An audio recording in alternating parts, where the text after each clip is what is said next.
लोकसभा चुनावों को लेकर देश भर में तमाम एजेंसियां सर्वे करा रही हैं। हर सर्वे में अलग अलग नतीजे सामने आ रहे हैं। इस बीच कर्नाटक से एक सर्वे सामने आया है जिसने बीजेपी की नींद उड़ा दी है, जिसके बाद यह भी साफ हो गया है कि अचानक पीएम मोदी के कर्नाटक के चुनावी दौरे क्यों बढ़ गए हैं। तो क्या है सर्वे में जिसने उड़ा दिए हैं बीजेपी के होश? देखिए ये रिपोर्ट। कन्नड़ समाचार पोर्टल ईदीना ने राज्य में लोकसभा चुनावों को लेकर सर्वे किया है और सर्वे के बाद जो रिपोर्ट पेश की है उसने बीजेपी के होश उड़ा दिए हैं। राज्य में बीजेपी को जबरदस्त झटका लगा है, जबकि कांग्रेस को बढ़त मिल रही है। 15 फरवरी से 5 मार्च के बीच किए गए इस सर्वे में साफ हुआ है कि राज्य में विधानसभा चुनावों के बाद से कांग्रेस का समर्थन तेजी से बढ़ रहा है। खासतौर पर राज्य सरकार की योजनाओं के चलते महिलाओं में कांग्रेस के समर्थन में तेजी आई है।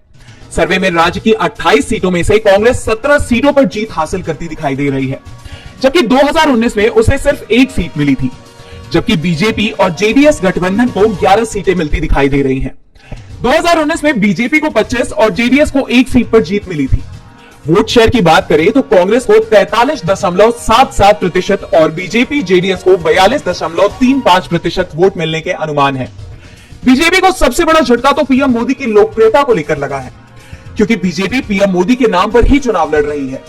ऐसे में जब कर्नाटक के लोगों से मोदी सरकार की तीसरे टर्म को लेकर सवाल किया गया तो सिर्फ 45% लोग ही मोदी सरकार को तीसरा टर्न देने के समर्थन में दिखाई दिए। मोदी सरकार की नाराजगी के पीछे सबसे बड़ा कारण महंगाई और बेरोजगारी को माना गया है, जो इस चुनाव में बड़े मुद्दे बनते दिखाई दे रहे हैं।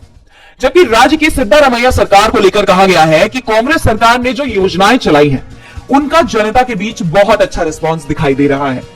राज्य सरकार की योजनाओं को बेहतर बनाने वालों की संख्या 40% और केंद्र की योजनाओं को समर्थन करने वालों की संख्या 20% रही, जिनका कांग्रेस को चुनाव में बड़ा लाभ मिलता दिखाई दे रहा है।